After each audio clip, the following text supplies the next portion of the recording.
Everybody, welcome to Rana's Radar. Here I am at another Hot Rod Shops. I love it. I'm having a great time, especially when I'm traveling around for the car shows.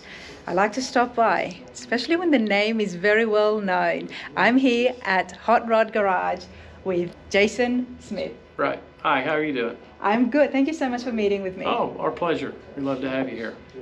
I've heard about the name and I've seen some of your stuff in past car shows. So here for the, what am I here for? Starboard. Starboard. So I Yep. thought, okay, you guys are local.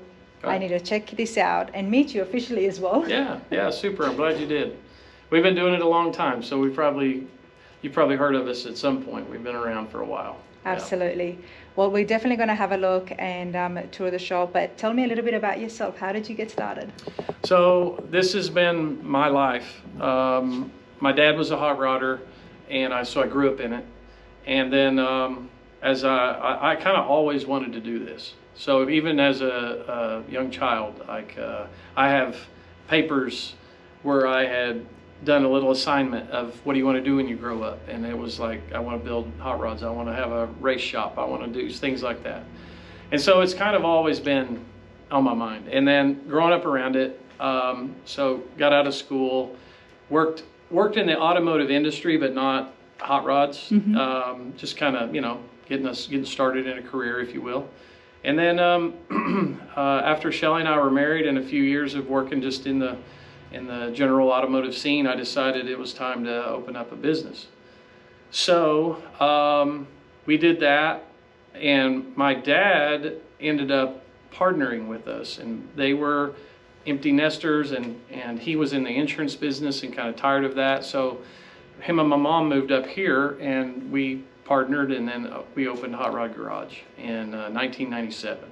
Wow, so it was yourself, your dad, along with mom and dad, and Shelly as well. That's right. So at that time, Shelly had a career in the telecom industry, and that kind of enabled us to, take a chance and open a new business. And so we did that, and then as the years rocked on and things grew, that she was able to step out of that career to be a mom for our girls and to help us with the financial side of it here and doing the books, and so things have been good. They have been good. 1996, that was a while ago. Yeah. And things have only just grown, and you have thrived. The name has thrived as well. I appreciate hearing that. Yeah. It has, from what I hear. I mean, I can only go by the stuff that I get told and hear and see myself on social media, so it's right up there. I noticed you guys were at the Triple Crown as well. Yes.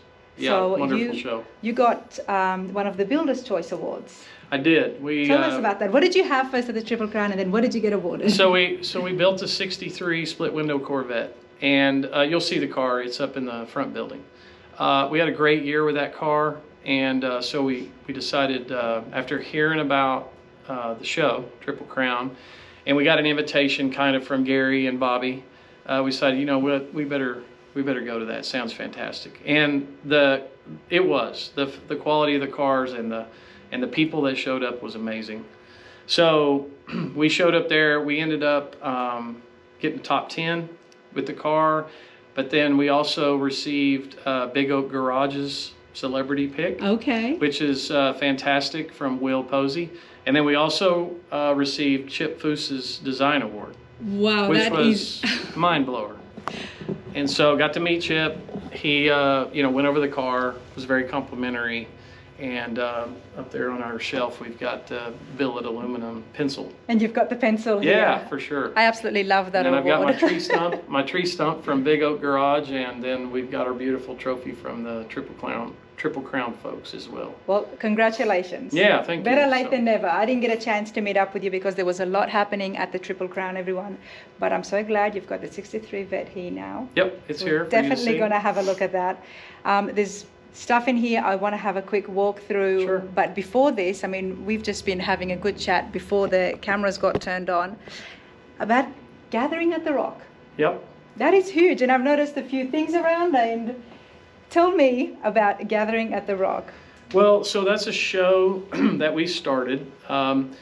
my wife Shelly and I and some friends of ours. Shelly's run off. I wish she hadn't run off. She'll be in the shop. She's so lovely, and she was fine before the camera turned on. She'll be back. So Brandon McCullough and Martha McCullough, dear friends of ours, and have been customers as well. But we partnered and kind of conceived this idea to have this show. Mm-hmm. Well, the key to the show, in our view in the beginning, was the venue. Mm-hmm. Like, we had to find a very unique, amazing place. We didn't want to just do another, parking lot, racetrack, fairgrounds show. There's plenty of wonderful shows like that we go to. And so as a result, there was a place called Woolarock. It's up in near Bartlesville, Oklahoma. And it's a 3,700 acre wildlife preserve that Frank Phillips created, the founder of Phillips 66 Petroleum. Well, the grounds are beautiful. They have a Western art museum. They have it's just a terrific place. And so our families would go up there during Christmas time in particular, because it's really beautiful. And we just got to talking and thinking, I wonder if they would let us have a car show up there. So we approached them, and they were super excited and very in on it. And then in 2020, we hosted our first one. Even with COVID and all that was the craziness that was going on, we decided, you know what, it's an outdoor event. This is Oklahoma, so we're a bit rebellious anyway.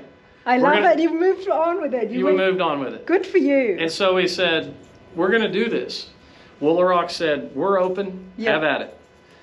And we just had this amazing group of friends and even new friends, but new people that just came, took a chance. And how many people do you remember came that first year? So the first year, Mind you, it was COVID, of course. That's right. We probably had about 200, 225 maybe, first year. That's big. Yeah. And that's because I guess people already knew you with the HotRod Garage. And that's true. So we had a lot of friends in the industry. Brandon's knows a lot of people, and Brandon's very good at social media, and as a result, he runs our Gathering at the Rock page. And so through the combination of us two, we just got enough good people in the beginning to say, yeah, we'll come. And it kind of took off, didn't it? Yeah. Now, one thing I want to talk about before we move on to the shop, Gathering at the Rock is limited to 500 registered vehicles. That's correct. So it has grown to that number. And we select each and every car. We have a strict criteria, if you will. It's 1965 and older, traditional hot rods and customs. Traditional hot rods and customs. Mm-hmm. Yeah. So we're trying to focus our group of cars to a specific sort of time and style. And so, like I was telling you earlier, we go to Good Guys events, and we go to Triple Crown, and we go to all these other shows that have modern built cars and pro touring cars and cars with all kinds of technology and all this stuff. And the venue was built in the 20s and 30s, so it lends itself to these early style cars. It just works so terrific. A traditional hot rod. Yeah. I just want to clarify. So what that means that a hot rod that was able to be customized the way it would have been back in the day when people played around? That's a very good way to describe it, yes. Okay. So earlier styles. Earlier styles, because they still played around. It's not what came from the factory, but it's what folks were doing to the hot rods then. You would say from the 40s, 50s, and 60s, those style of builds is kind of where we're It's like American graffiti cars. Yeah, right. And then you get into customs, right? So you're talking like Hirohata Merc, and you're talking about some of those famous customs that were done maybe by Barris or maybe by Alexander Brothers or something like that. And those are the kind of cars, even if they're built now, but they're built in that style, that's what we're looking for. It's very elite.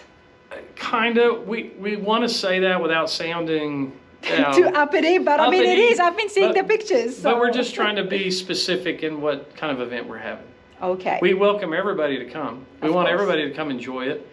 But as far as the cars that get accepted for registration, we're just being really picky about the style that they are. And registration's already opened for this year. And when is it closing? So we open registration December 1st of 2023. And it was full. It was over full in 7 days. so we had to shut it down. Well, in that case, now for the information for spectators. Spectators are welcome. So tell us the dates and then we'll move on. Okay, so October 11th is our reliability run, where we'll do about a 100-mile drive, and it's a wonderful time. And everybody's welcome to come on the drive. Even if you're not a registered car for the show, you can still come and be a part of the drive. And drive their own vehicle. Absolutely, yeah. So it's a blast. And then Saturday is October 12th. So we'll be up at Willow Rock, and we'll have the show cars there. There's a museum, there's a playground for kids, there's petting zoo, there's tons of history, there's tons of beautiful art, and an awesome car show. And so Willow Rock's normal admission for the day, that's what it costs. Like, it's not extra just because the car show's going on. Okay. So it's like as if you were coming to Willow Rock for the day, but that day we'll be there with 500 of the best cars in the country. There you go. Yeah. Love it, Jason. Let's have a walk now. Okay. I will put a detail of the website for Gathering at the Rock as well on the screen, so you guys can check it out and see if you can fit it in, because it sounds pretty cool. There's somebody's trunk lid from the first one. They painted the logo on a 32 5-window trunk lid. So see, I came here first. I didn't even look at the wall because I was too busy looking at the engines. So, anyway, I was able to purchase the trunk off of his car with an amazing bit of art on there. Wow, yeah. That's pretty cool. Yeah. These are a couple of cars over here that we've built. This was on the cover of Rodder's Journal a few years ago. That car was several awards it won. Tim, the fellow that's out in the shop now, this is his 32 that we built for him. I love having clients around when we do interviews. Yeah, and so that car, Street Ride of the Year top 5. It's been around, and Wheel Hub magazine cover car, and was featured there. So that was a fun project because he and I are high school buddies and lifelong friends, and so to get to build a car together and then take it and enjoy it, and then he still has it and drives it. Any disagreements between the two friends since you're building? Yeah, absolutely. We have lots of evenings. No, Tim, get out. You don't know what you're talking about. That's right. Yeah, he'll suggest something, I'll tell him no, and then we go back and forth, you know. So this was a truck we did years ago that won quite a few things. That's a nice one. We were grade 8 Riddler contender. We won the Barrett Jackson Cup with that truck, and a lot of other great things. That was a few years ago. So there's a few others that we've done over the years. Just it's been a good run. We've had a lot of great customers that let us do our thing. what are we now? It's 97, so 27 years, is that right? Wow. And then something I'm extremely proud of, I'll bring it over here. So this year, let me bring this over here. This year we were awarded Good Guys General Motors Builder of the Year for 2023. Oh, wow. Can you see that with its clear? I can pick it up now. And we won that with the blue Corvette that you'll see here in a minute as the car that we entered that with, and so that was a pretty big moment for us, to say the least. I am so glad that there's Chip's pencil. There it is. Yeah. Amongst many other trophies and awards, everybody. Yeah. I'm so glad that I get to come in to have a look at the hot rod shops and also see cars that I miss at the shows, because there's always a lot happening. Yep. So you ready to go out? I'm ready. All right. Let's go. All right. She's on. Hey. Live. You must be Tim. I am Tim. So what's it like being a customer, a client of your best friend? Go on. Go ahead and tell her. I already told her. It's You can fun. be honest. No, it's fun. It's been fun. It really has been. I mean, we've been friends for a long time, but the customer... It's been fun when you start laughing before you answer the question. We've gotten to travel and do, and it's unique and fun. It has been. Yeah. I mean, that's all I can say. He builds a good car, That's the biggest thing. Yes, but he's your Even friend, though- which means that, you know, you can be extra tough on him. Well, the thing about it is, I can be extra tough on my customer too. well, yeah, when you're a If necessary. customer, it does change too. But I mean, we've had a good time. Nice. We've had a really good time. We've went and done some things he probably wouldn't have done, but with a customer, he'll still do it if they decide to go. Yes. You know, but we've had fun. You've Yeah, had, if you've you're- had if- fun. Well, Shelley was telling me, Shelley, Jason's wife, everybody, that you guys, and even with your missus, all go to the events together. We do. Absolutely. The Yep. 4 of us go. The 4 So- of us go and have fun. Yeah, we're great friends, but the car deal is just kind of the bond, right? That's the I thing said that we it- just go do together. I said it once, and I think it was in Will Hub, is what I said is the car is just a car. It's kind of an expensive toy to bring everybody together to have fun. Yeah. I That's mean, it. that's what it is. I mean, we met a lot of people. He introduced me to a lot of people, but the car itself is just, Well, it's the reason, It's and the then reason. you get this great atmosphere. yeah. That's why I love going to the car shows. And I was actually just writing this. I'm trying to launch my website and writing a little bit about myself and what I love. And Mhm. the car brings everybody in, but it creates does. such an amazing atmosphere because then you have groups and gatherings of friends and family that come together and just have a good time, surrounded by beautiful cars, of course. And that's true. Like I said, it was just one of those things that when we built the coupe, we didn't agree on it at first at 100%. She just, To just that's love funny. She that. asked if we had any disagreements on the build.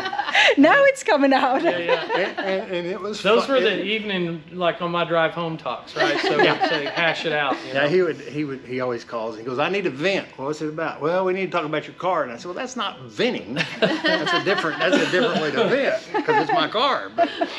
But yeah, but the car itself, you know, and it doesn't have to be mine. It could be somebody else's. But you know, the car brings people together.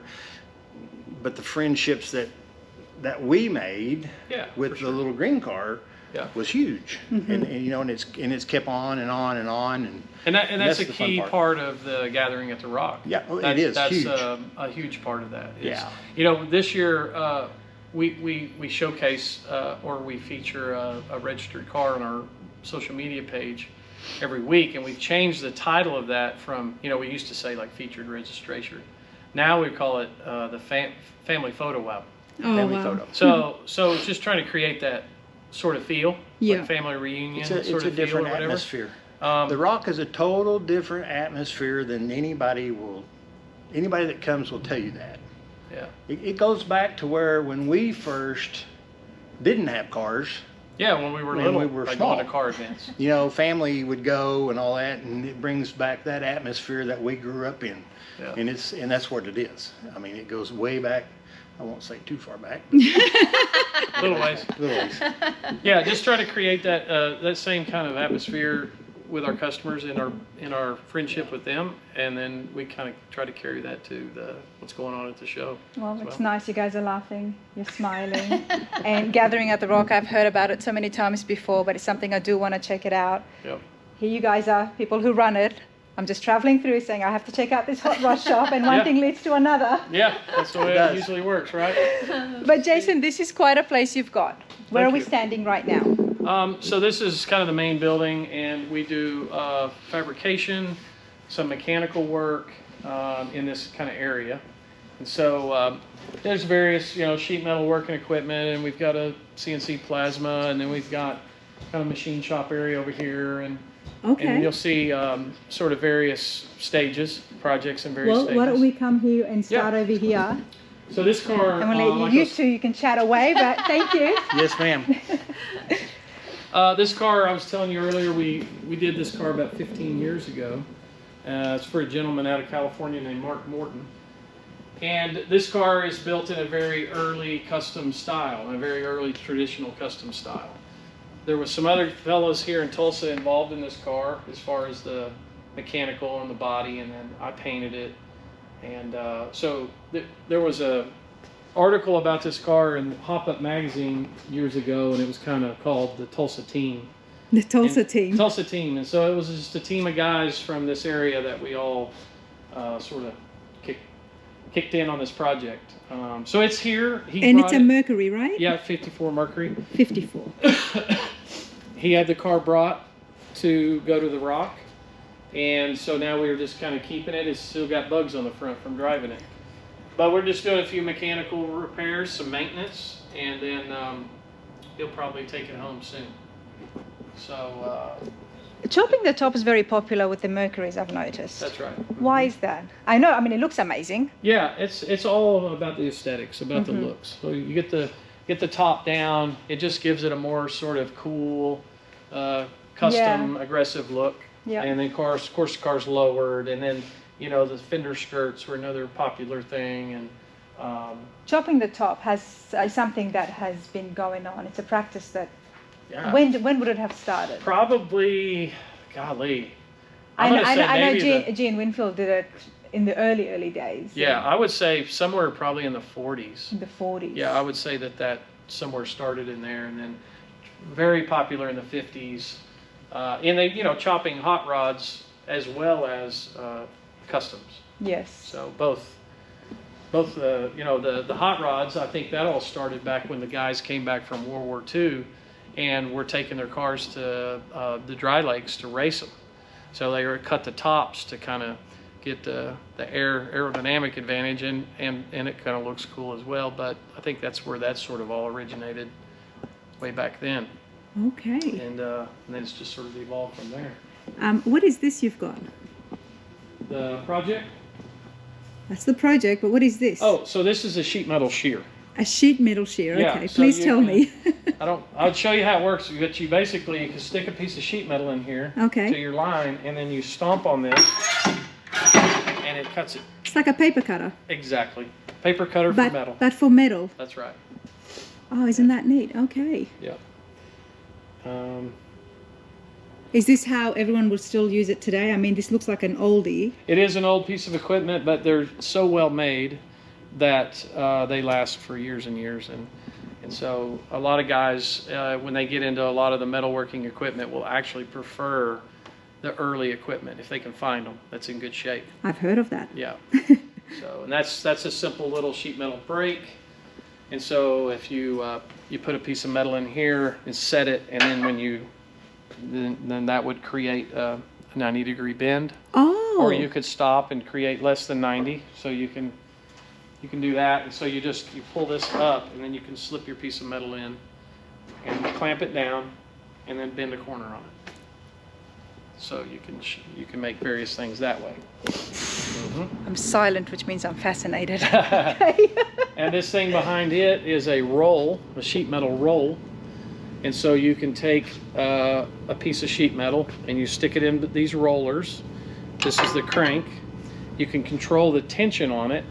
And as you roll a piece of sheet metal, it will put a curve in it. It'll make it, the more you roll it, the more bend it'll put in. More of a curve, okay. So this is for curves, that's for angles. That's correct. And then that's just plain for cutting it. For cutting it, that's right. Then there's just a number of other things, like that's an English wheel. An English wheel. What do you do with an English wheel?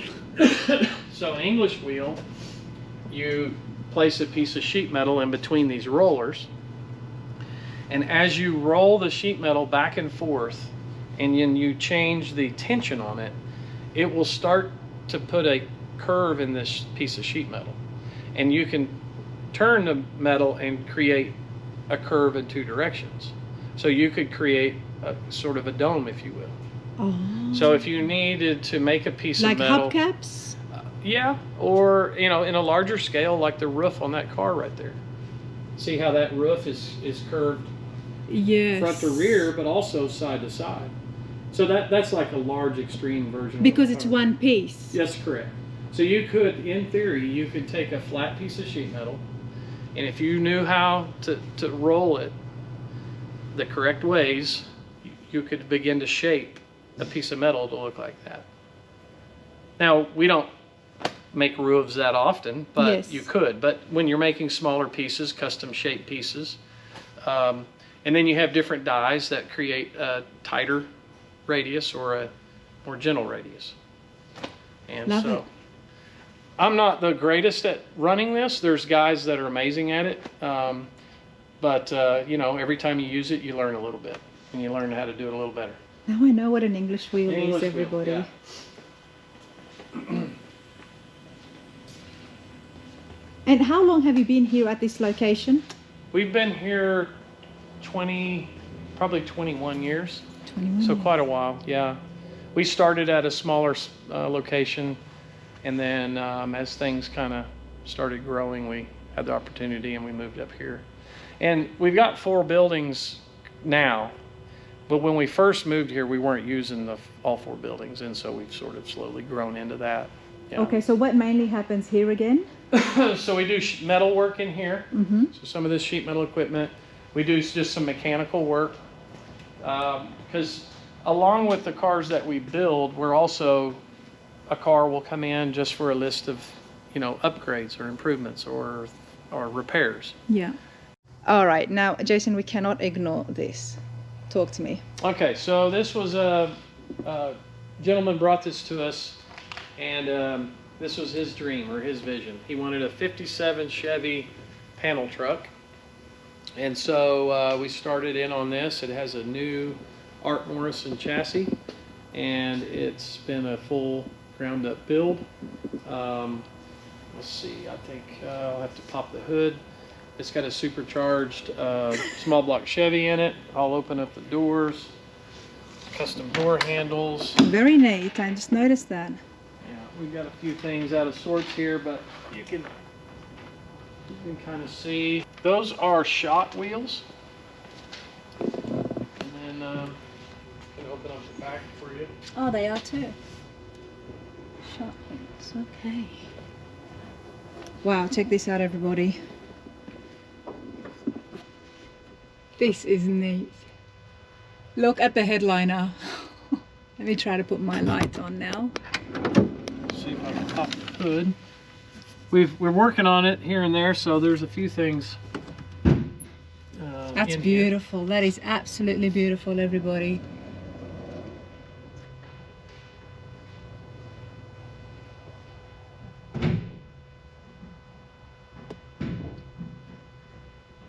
Wow.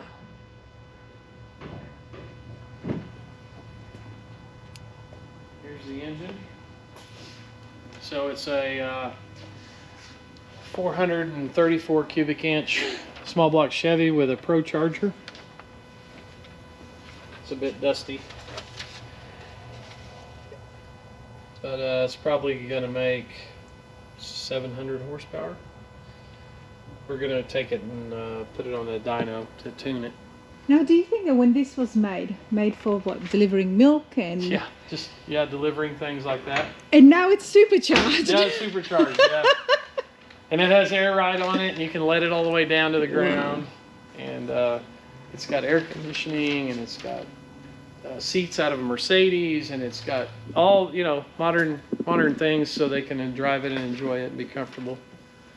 And it's absolutely beautiful. well, thank you. And then it looks even better because you've got this, and then you've got one in the works, and then a patina behind it. Patina truck.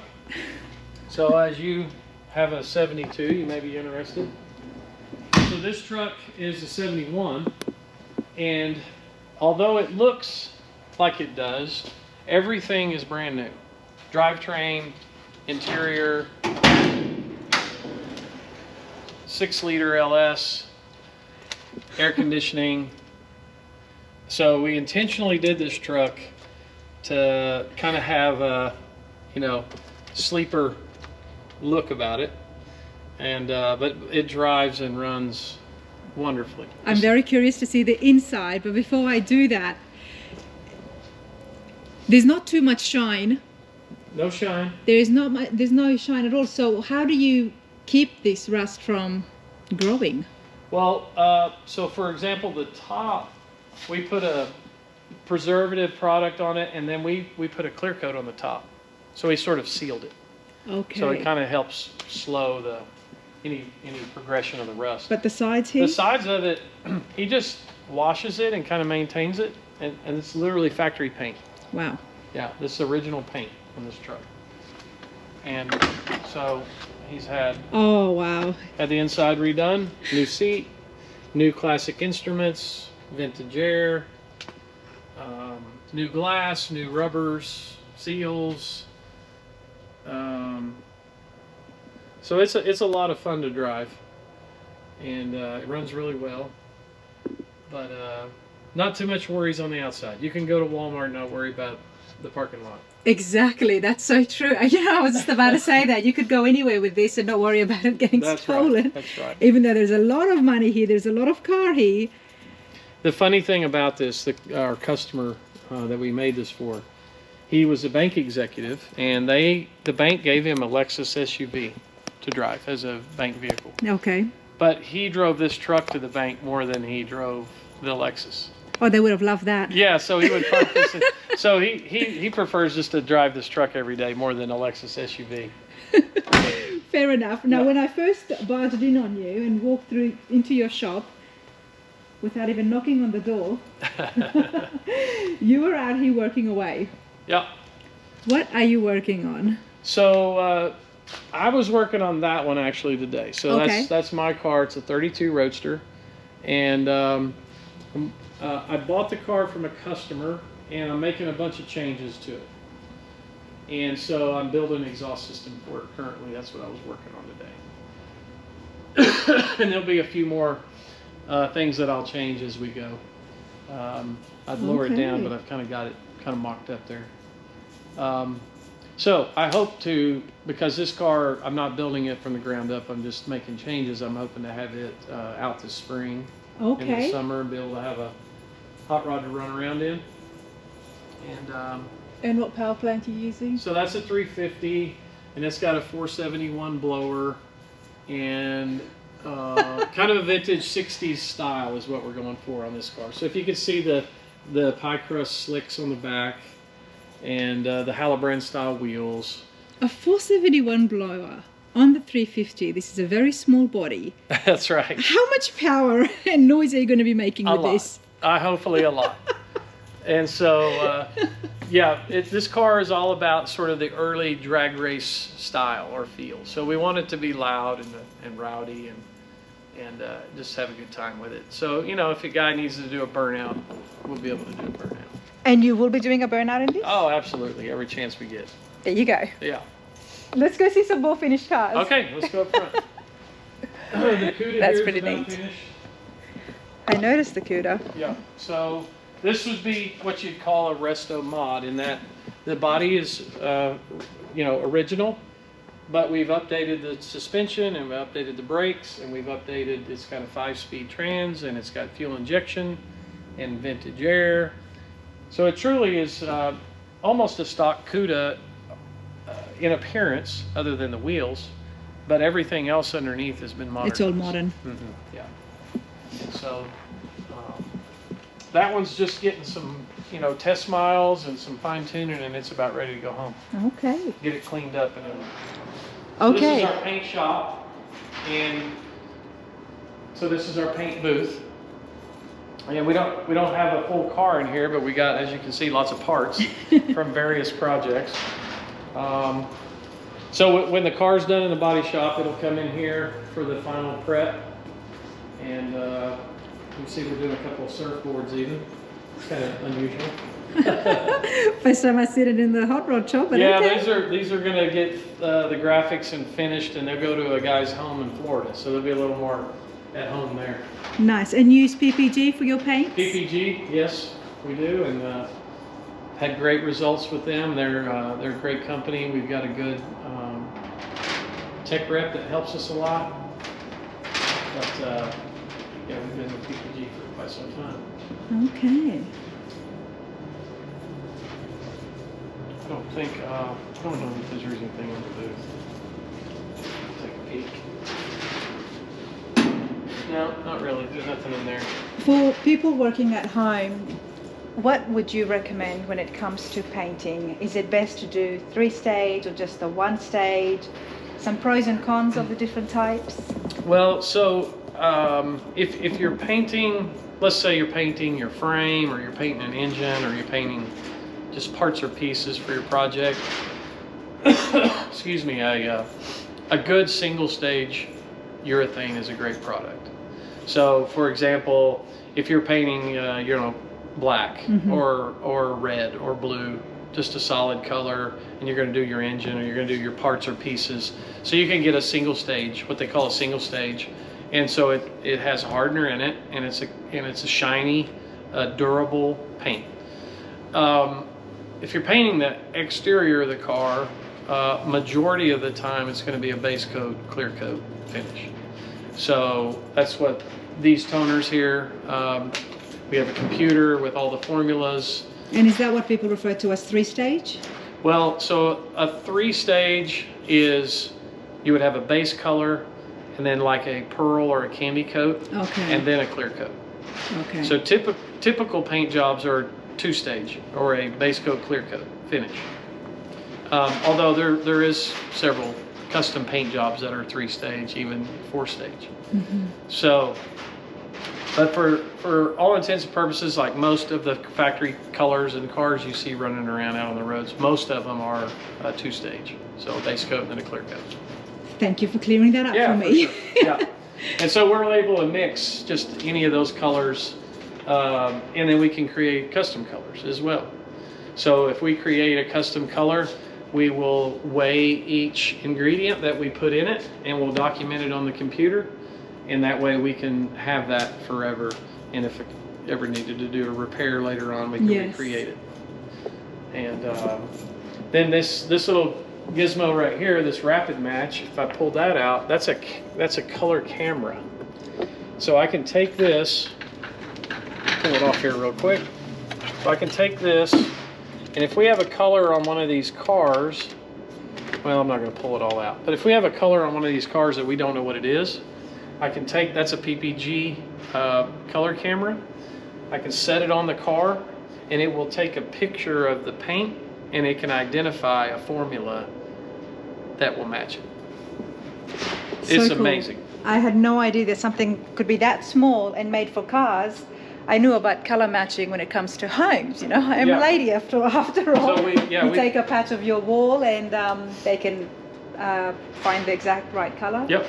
So we can take that, put it on your fender or the hood. And that just takes a picture of it. Yes, it takes a picture of it, and it looks at from all these different angles, and it can identify the metallics and the pearls and the tone and it's incredible. It is incredible. And then it will give me a list of formulas to choose from that could be a perfect match. So pretty neat technology. That's very neat technology. Yeah. First time I came across that. Yeah. So sometimes we know the formula and sometimes we don't, and that's a tremendous tool when we don't know. Saves a lot of time. I bet. Mm-hmm. I bet. Okay. Yeah. So you want to head up to the paint or the front shop? Yep. Okay. So this is kind of our finish shop. We do a lot of the final assembly detail work. This particular car, this 57 Chevy here, we're going to do some tire swap, and we are weighing it. So what you see it sitting on is digital scales, because the customer wants to change the ride of the car a little bit, and by weighing it, we'll know exactly what springs to buy to make the car ride more like what he wants, if that makes sense. So when you change the springs, or when you select the springs to hold these cars up, you need to know the weight of the car. Yes. So that you know the right spring rate. So we have these 4-corner scales, so each wheel's sitting on a scale. So it's weighing the car. It's weighing the car. It weighs it total, but it also weighs each corner. And then will you then have to deduct the weight of the tires? No, because the tires, the car's sitting on the spring, the tire's not sitting on the spring, as far as the weight Okay. that the spring is holding up. Okay, I see what you're saying. So then there's a way you can go on and do a calculation to determine the spring weight, spring rate, if you will. So what did he say to you? I'm trying to, the words that the client would have used on the kind of stance that he wanted. Yeah, so... Because as a builder, you really have to understand what they want, what the customer wants. So he wants to change the stance on the car. So he right now it's sitting too flat, right? He wants to put a little rake. He wants to pick it up a little bit. Okay, so in that we've ordered larger rear tires. So we're going to put a little taller rear tire. And then the car rode really harsh in the back. Mm-hmm. It was not a nice ride. Mm-hmm. So as a result, we're gonna raise the back up to give it a little different stance, and then we're gonna change the springs in the back so that the car will have a better ride. Okay. So we're gonna do 2 or 3 things. And that'll still give him that little bit of a forward slant that he's looking That's for. exactly right, yeah. Okay. So we'll do that with a combination of the springs and with the tire size. And bigger tires in That's the right. back. That's right. Mm-hmm. And that still is going to give him the slant that he wants without modifying the front end, because Correct. that is a much more bigger job, and then you're talking about removing the whole body. Yeah, so you can, that's right. So you can control the stance on these cars to give it that angle or less angle or whatever you like by the springs, Yeah. adjustability in the springs. So that's what we're doing for him. So Well, we it's just a, have it's a few- beautiful Bel Air. Have Yeah, we, yeah, have it's we a even really pretty acknowledged car. that? Yeah. But no, I do appreciate that. I had no idea you can measure the weight, but this is very, very sleek, everybody. I like the Tri-5 dashes, but this is pretty cool. Very custom. Yeah, just a really clean. Who do you send your interiors to? We use a couple of different people. This car and the blue Corvette behind you we're about to look at is a guy named Chuck Rowland. He's over here in Broken Arrow, Oklahoma. Okay. And then we've got a couple other guys that we use as well. But these are a couple examples of his work. What does So the future look like for you before we move on? So we're finishing this. Because that's a lot of pressure now. Right, exactly. So we've got a couple of nice cars coming out. This 67 GTO. We were talking earlier about the nostalgia part of this. This gentleman bought this car in 1969 and has owned it since then. And so we've completely, he has all kinds of memories of cruising and dating and doing all these things in this car. And so now we're making it all brand new for him. Wow. And so it's almost to the interior stage. We've got it up and running. So that's going to be a really fun car for him. And was he involved in giving you on what he wanted and the kind of custom he work gave and us stuff? plenty of input, yeah. He didn't want to keep it all original, I'm noticing. Right, so we've done plenty of customization. And yeah, it was a fun project and he was involved with the Usually choices when and the there's decisions. that much sentimental value on it, they want to keep it original. Well, we did to a certain extent, not But I like that he's really up with the times. not radical body modifications. Yeah. But he really wanted the performance and the ride and the handling improved. So we've done that, and then we've just kind of restored the body back perfect. And there's a few subtle changes, but mostly just make it a really nice 67 GTO that runs and performs well. It's beautiful. Yeah. So that one's coming out, 65 Riviera.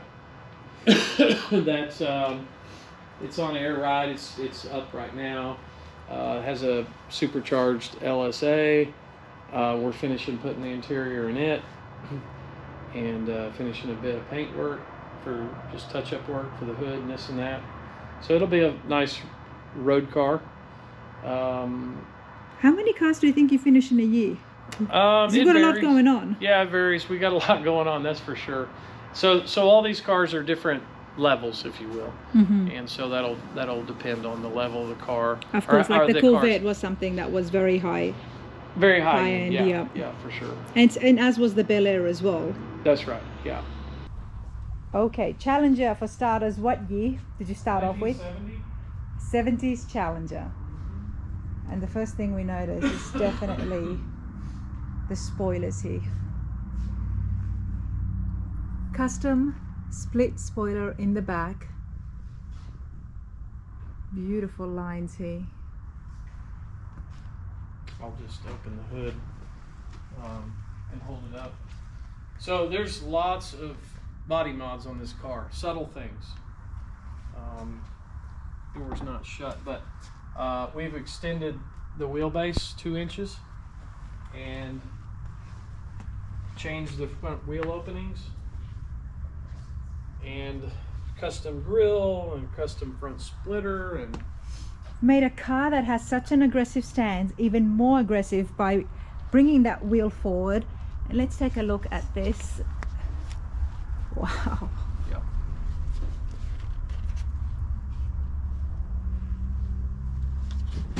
This is why I like visiting the hot rod shops, everybody.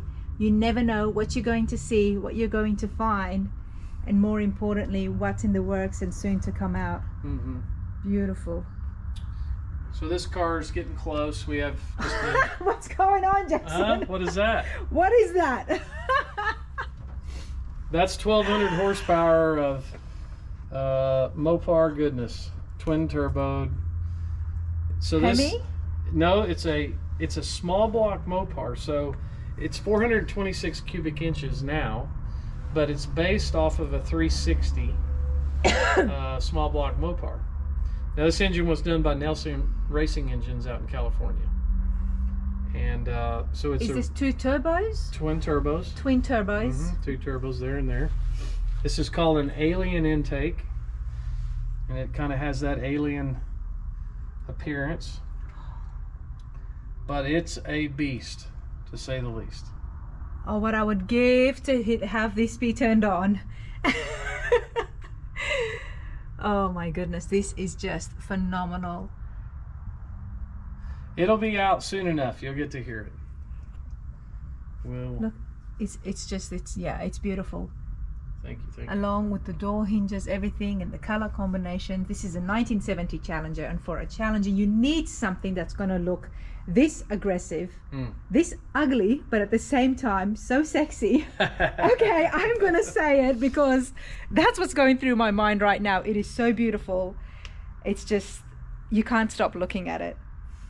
Well, And some things that are so beautiful, they can also be ugly at the same time because they're still appealing. yeah. Give me your comment. Tell me what you all think about that statement. Well, Nelson terms this It's the manifold guts. as the alien intake. Of course, But yet it's beautiful at the same time. well, that's what it is, because you've got the guts out there, you know, Yeah, and it's all right there in your face. it draws you in. It appeals to you, which is why it's so attractive. But at the same time, you look at it and you're like, wow. Well, this car is kind of a unique look to it, and so we wanted a crazy surprise when we popped the hood. Absolutely. So I feel like we got there. Oh, you certainly did. You would not want to have anything else in there besides what you've got right now. Yeah, that's right. So this car's coming out soon. It's going to upholstery, get the interior done, and then we'll be hitting the shows with this one. Okay, well, I will be looking out for this. Hopefully we'll cross paths and you can maybe hear it or ride in it or I'll take a ride for sure. Yeah. Hey Jason, this has been super fun. I've enjoyed it. It's a I blast. hope you have. I have been here for a while, That's okay. so I appreciate That's your all right. patience, and I've asked a lot of questions and you've been so kind and very knowledgeable, so I do appreciate that. Well, you probably want to go edit a lot of it out, but No, there won't be much editing. Well, enjoyed having you, and I hope you enjoy Tulsa and your time here at the show, and glad you stopped by, and we'll see each other out at the shows, I'm sure, somewhere. I'm sure we will. Yeah. I'm sure we will. Hey, right. thank you so much. Thank you.